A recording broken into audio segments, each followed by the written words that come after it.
Nous allons terminer ce partage d'expérience avec vous, Antoine Vitek. Bonsoir. Vous êtes photographe, influenceur et créateur de contenu art, culture et voyage. Vous êtes aussi depuis 2012 le créateur de Culturez-vous, qui est un média digital dédié aux arts, à la culture sous toutes ses formes, notamment des expositions, patrimoine, musique.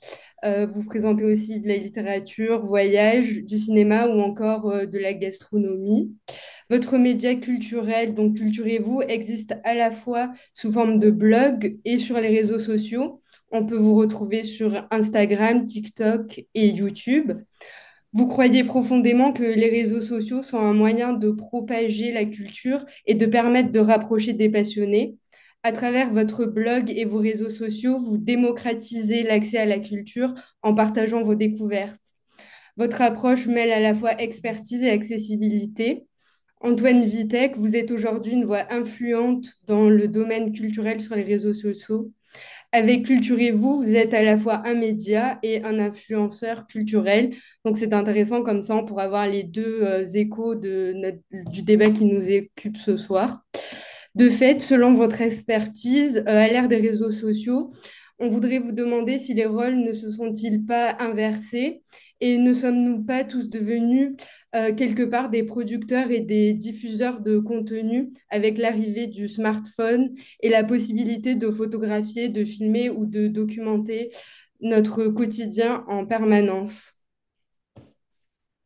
Merci beaucoup pour cette introduction déjà et cette jolie présentation très flatteuse. Vous m'entendez bien, oui? Oui, on vous entend bien, Ouais, merci. super, très bien. Mieux que moi. Euh, Super. C'est vrai que les réseaux sociaux ont changé beaucoup de choses. Pour rebondir un peu sur ce que disait Thibaut, moi je me souviens d'un cours de marketing quand j'étais jeune étudiant où on me rappelait que la marque était un signe d'absence, c'est-à-dire qu'une marque d'un produit en fait signalait l'absence qu'il y a entre le consommateur et le producteur. Et aujourd'hui en fait avec les réseaux sociaux, ben cette absence elle a totalement disparu parce qu'on peut rentrer directement en contact avec bon, la marque, parce que là je parle d'un côté marketing, mais comme Thibault le disait, l'opéra, etc., ou d'autres, tout à chacun. Donc en tout cas, les réseaux sociaux ont vraiment donné la parole à tout le monde et permettent vraiment de changer notre approche de plein de choses. Alors, on parle beaucoup aujourd'hui des dérives des réseaux sociaux, mais la possibilité de parler sur les réseaux, elle n'est pas nouvelle. Ça arrive déjà depuis 20 ans. Il y a eu l'arrivée de MySpace pour ceux qui ont connu cette période-là. Il y a eu les blogs, les Skyblogs et les blogs qui se sont professionnalisés. Et puis ensuite les réseaux sociaux. Mais c'est vrai que pour moi, ce qui a changé beaucoup de choses, c'est ce petit boîtier qu'on a tous dans la poche qui nous permet de filmer, photographier notre quotidien. On devient tous un peu des reporters de notre vie en cherchant aussi à presque faire valider la qualité de notre vie grâce aux likes qu'on va pouvoir récupérer sur les réseaux sociaux. J'aime bien dire aussi parfois que c'est l'appareil photo qui mange en premier. Par exemple, au restaurant, on est nombreux à prendre en photo ce qu'on mange. Quand on va à des concerts, on est nombreux à filmer le concert qu'on voit plutôt que d'en profiter. Le moindre feu d'artifice, on voit tous les smartphones se lever. Alors, je dis ça, mais en même temps, moi, je suis le premier à faire ça aussi. Donc, voilà. Mais voilà, c'est pour moi la révolution plus que les réseaux sociaux, c'est vraiment les smartphones. Et pour moi, finalement, les réseaux, ils sont pas si sociaux que ça. C'est devenu une sorte de grille-pain pour le cerveau, dans le sens où bah, en fait, on suit sur les réseaux ce qu'on aime. Quand Facebook a été un des premiers réseaux sociaux à arriver, on suivait nos amis et donc du coup on suivait ce que partageaient nos amis, ce qui est toujours le cas aujourd'hui. Et bah, finalement, on s'enferme un peu dans un entre-soi où on va suivre ce qu'on aime et plus s'ouvrir à des nouvelles choses. Et en fait, je trouve que sur les réseaux sociaux, même si moi je suis un acteur assez important des réseaux, puisque j'en ai fait mon métier, mais pour autant je suis assez critique par rapport à ça, parce qu'on a toujours ce mouvement, je trouve, de va-et-vient, on va rester sur son réseau social, il y a un lien qui nous intéresse ou une info, on va cliquer sur le lien en sortir, on va revenir sur le réseau social et sans cesse juste ce va-et-vient. Et c'est en ce sens-là que j'appelle ça un peu les réseaux sociaux des grille-pains des fois. Donc moi, mon modeste rôle avec Culturez-vous, c'est d'essayer de pas trop griller les neurones de mes abonnés et au contraire leur apporter une petite touche de culture au quotidien. Alors clairement, par rapport à la première intervention, moi je suis pas journaliste et je revendique clairement pas l'être et heureusement c'est pas mon rôle d'être un journaliste. Moi je suis juste un passionné. J'ai toujours du mal à me décrire quand on me demande de parler de culture et vous. Est-ce que c'est un média? Est-ce que c'est un blog? Est-ce que c'est de l'influence, de la création de contenu? Je sais jamais trop quel terme mettre dessus ça. Moi, je me définis avant tout comme un passionné qui partage mes découvertes et j'essaye juste d'apporter un peu mon émerveillement à ceux qui me suivent et donc de leur apporter une petite dose de culture comme ça. Et je pense peut-être un point de vue un peu plus philosophique par rapport à tout ça. Je trouve que l'importance aujourd'hui, c'est de réfléchir à comment arriver à une forme de maïotique, c'est-à-dire comment acquérir un savoir aujourd'hui qui soit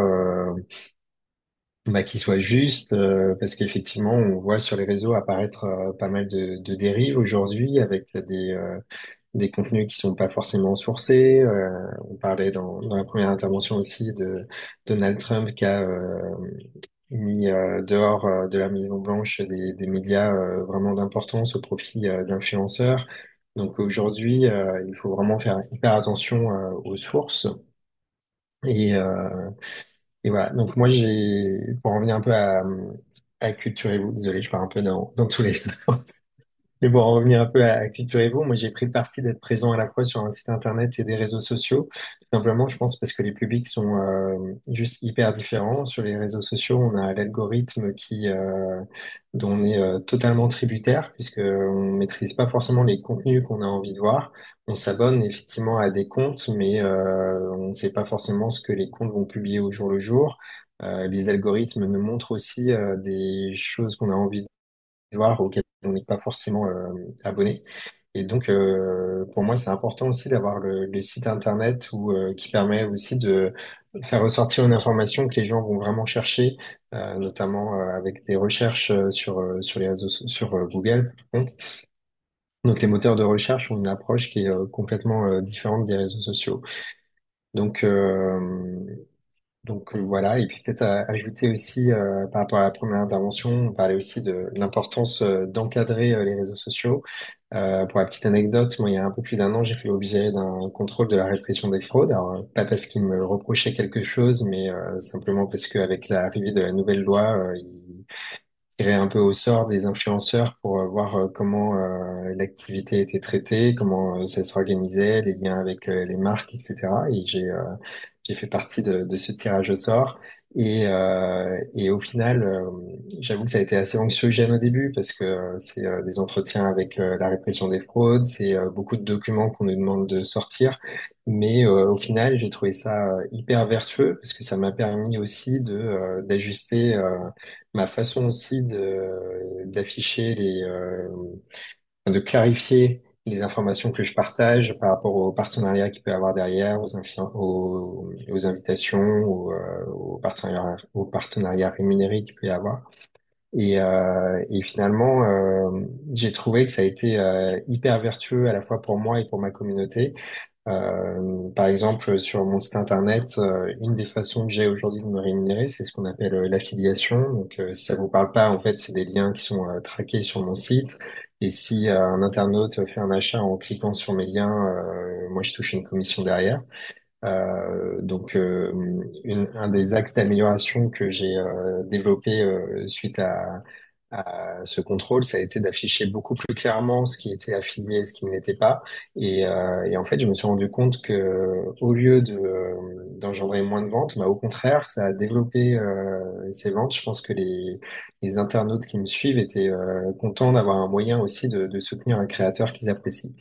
Donc tout ça pour dire que je suis plus que favorable à la transparence qu'il peut y avoir derrière.